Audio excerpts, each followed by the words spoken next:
ሰላም ውድ ቤተሰቦች የመኪያ ቲዩብ ተከታታይ ውድ ቤተሰቦች ፋሚሊዎች እንዴት ናቸው? ውዶቼ እኔ ያለሁላችሁ አልሐምዱሊላህ። ላይክ በማድረግ ሼር በማድረግ ሰብስክራይብ በማድረግ ጀምሮ ዛሬ ምርጥ ሀሳብ መጣሁላችሁ። ምን መሰላችሁ? ምርጥ ሀሳብ ያልኳችሁ ከኔ ከራሴ ምንድነው የሚባለው የተመነጨ ነው። ሌሎቻችሁ ጋር እናንተ የላካችሁትን የሳበስቡ እኔ ደግሞ ዛሬ ያሰብኩላችሁ ምን መሰላችሁ? በአመት ውስጥ ስንት ትሰራላችሁ? እስኪ በያላችሁበት ቦታ ሂሳብ ስሩ። እስኪ እንስራ። ለምሳሌ አንድ አዲስ ሰራተኛ የሆነች አረብ ሀገር ስትመጣ ቤት ሰራለሁ ምናምን ብላ ነው ብዙ አቅዳ የምትመጣው። ለምሳሌ አዲስ የሆነች የምትመጣው በ800 ብር እንያዝላት። የመጀመሪያ ሀበሾች እዚህ ሲመጡ ቋንቋ አይችሉም ምናምን ተብሎ በ800 ነው በፊት የሚመጡት። እኔ የመጣሁበት ማለት ነው። የቆየ ነው እሱ ያረጀ ነው። አሁን ደግሞ በአዲሶቹ ስንይዘው 1000 ብር ነው። ስለዚህ 800ውን ከሊወል በ1000 ብር እንያዝላችሁና በአመት ውስጥ ስንት ትሰራላችሁ? ተቆጭታችሁ ከአሁን በኋላ ባንክ ላይ እንድታስቀምጡ ምክር ይሆናችኋል ብዬ ያሰብኩት ቪዲዮ ነው። ምሬ ነው የምላችሁ። እስኪ ሂሳብ እንስራ።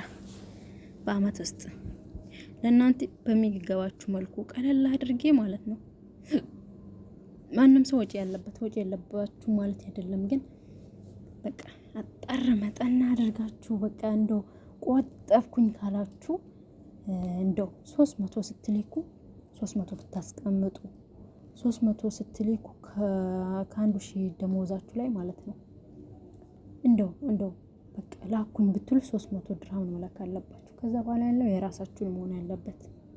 ስለዚህ ለቤተሰብ ነው። ያም ብዙ ሰው ወጪ ምናምን አለብን እኛ ሀበሾች እናውቃለን። ግን በቃ ላኩኝ ካላችሁ የምንዛሬው መጠን በአሁኑ ሰዓት አሪፍ ነው። ሀገር ቤት ምንም ባይሰራም ግን ይሻላል። ምንም ማለት አይደለም። እናንተ ማድረግ አለባችሁ ከ500 በላይ እኔ አትላኩ ላኩ የሚል ምክር የለኝም። እውነቴን ነው የምላችሁ። አልመሀም እስኪ ዞሮ ሁሉን አስቀምጣላችሁ አይባልም፣ ግን ለመቆጨት ያህል እንኳን ትምህርት እንዲሆነ ሙሉውን እንያዘው። በሙሉ ሂሳብ በ1000 ድርሃም እንያዘው። በአመት ውስጥ ስንት ነው የምንሰራው? አንዳንድ ፍሬ ነው ማስረዳችሁ። አንድ ላይ ልደምረው 1 2 3 ይሄ ማለት 1000 ድርሃም ነው። እስኪ 10 ጊዜ ልደምረው። ምናልባት የማያውቁ ልጆች ሊኖሩ ይችላሉ። ስለዚህ በአንድ ጊዜ ድምር ባድርገው ለሚገባው ይገባል፣ ለማይገባው ደግሞ ይገባው። ስለዚህ ምንድነው ማደርገው? አንዳንድ ፍሬ ነው ማስረዳው። እናንተ እየቆጠራችሁ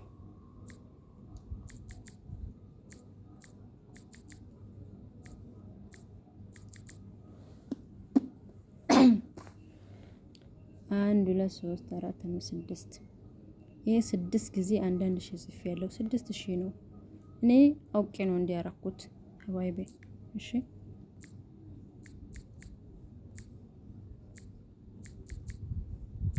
ሙሉውን መቼም እናስቀምጣለን አይደለም፣ አውቃለሁ። ሁላችንም ጋር ችግር አለ። ግን እስኪ ለመቆጨት እንኳን ይጠቅመናል።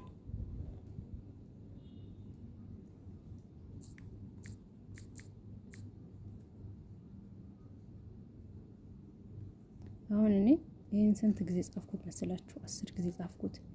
ይሄ 10 ጊዜ ጻፍኩት የ10 ወር ነው። የ10 ወር ደሞዛችን ነው።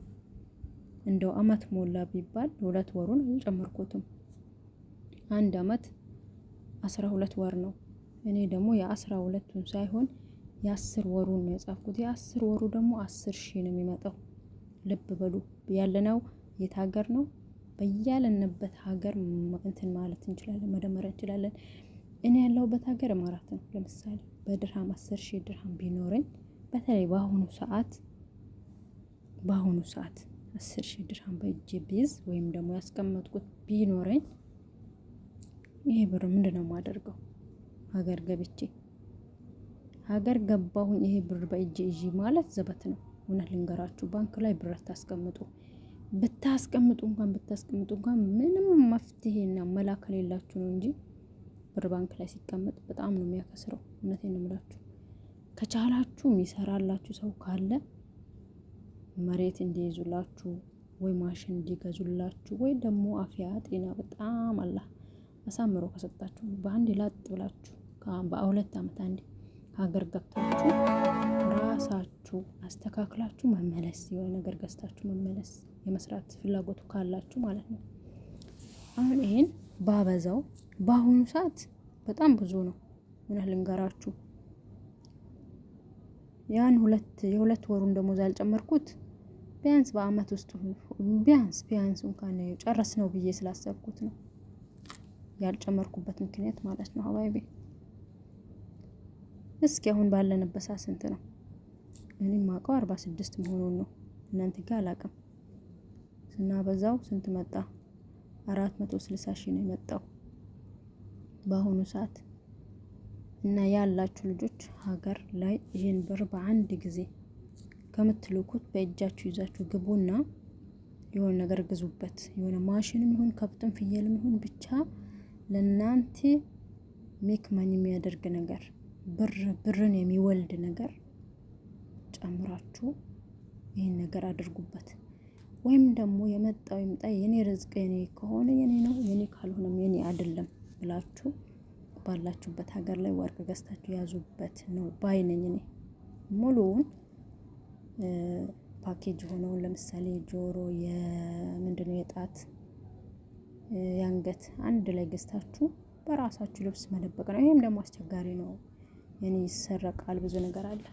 ባንክ ላይ ታስቀምጡ ያልኩበት ምክንያት ሀገር ማትገቡ ከሆነ ብቻ ማስቀመጥ ከሆነ ብሩ፣ ምክንያቱም ምንዛሬ የጨመረ በሄደ ቁጥር ኢትዮጵያ ውስጥ የምታደርጉበት ነገር በጣም ዝቅ እያለ የእናንተ ብር እንትኑ ደግሞ ኢኮኖሚው ደግሞ ከፍ እያለ ነው የሚሄደው። ስለዚህ ብራችሁ እየወረደ ነው የሚሄደው።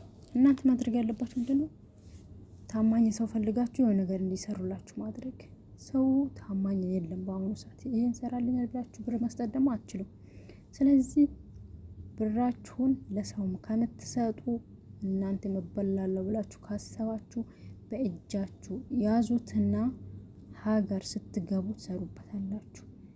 በእጃችሁ ይዛችሁት ከምትቀመጡ ደግሞ ቆንጆ ነገር ሰርታችሁ ገዝታችሁ ብትይዙበት ባይነኝ።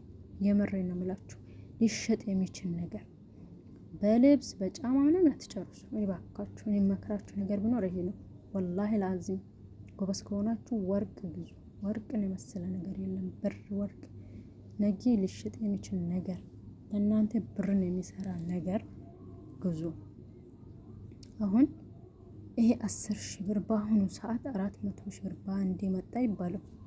በ10 ወር ውስጥ ማን ነው እስኪ እንደዚህ የሚይዘው? በተለይ የማዳም ቤት የምትሰራ ኮንትራት ቤት የምትሰራ ሰው ማን ነው የሚሰራው? የሚሰው አለ የለም አለለም። እኔ አሁን ደግሞ አልሐምዱሊላህ ባንክ ተከፍቷል። በየቦታው ሄዳችሁ መክፈት ትችላላችሁ። እስከ 3 ወር ድረስ የምታስገቡት ብር ይዛችሁ የመጀመሪያ፣ ከዛ በኋላ ሄዳችሁ መክፈት ትችላላችሁ። በየቦታው አለ። ስለዚህ ጎበዝ ሆኑ። የታችኋል ምን ያህል በአንድ ጊዜ ነው ይሄን ሂሳብ ሰርቼ 460 ሺህ የመጣልኝ። ይሄ በአንድ ቀን ተሰርቶ ምናምን የሚገኝ ብር አይደለም። 10 ወር ነው አልኳችሁ። 10 ወር የሰራችሁ ደሞዝ ነው። ይሄን ደግሞ 10 ወር ማን ነው በስነ ስርዓቱ የ10 ወር ደሞዝ በእጁ የሚይዘው? ከያዛችሁት የ5 ወር በጣም ይሰራል እና አትሸወዱ። የታችኋል ምን ያህል እንትን እንደሚል የሚያስደስት ብር ይሰጣችኋል። ሞራን ያለው ብር ይሄ ብር ወላሂ ቀላል ብር አይደለም። በአግባቡ ለተጠቀመበት 20 ብር ራሱ ያሳድጋል። 20 ብር 20 ብርን ይወልዳል። 20 ሳንቲም ይወልዳል ለሰራበት ላወቀው ሰው። ወጪና ገባችሁን ሂሳብ እየሰራችሁ በሀገራችሁ መለወጥ የምትችሉበትን ኑሮ ለመኖር ገና ካሁኑ አንድ ብር ምን ትጠቅማለች፣ ምን ትጎዳለች ጥቅሟን ማወቅ አለባችሁ። የአንድ ብር ጥቅምና ጉዳቱን ካወቃችሁ የትኛውንም ብር መያዝም አያያዝም ታውቁበታላችሁ። ለማንኛውም ብዙ አወራሁባችሁ። በቃ እስኪ ሂሳብ ግቡ፣ ካልኩሌት ውስጥ ግቡና ዛሬ ምን ሰራው፣ ነገ ምንድነው የምሰራው፣ በፊት ምን ነበር ሰራሁት፣ አሁንስ እንዴት ነው የምሰራው። በቃ ዝም ብላችሁ እስኪ ስንት ወርና ስንት አመት እንደሰራችሁ ቁጭ ብላችሁ ትቆጩና ቢያንስ እንኳን ትማሩበታላችሁ ባይነኝ ወላሂ። ለማንኛውም ላይክ፣ ሼር፣ ሰብስክራይብ አድርጉ። ወዳችኋለሁ።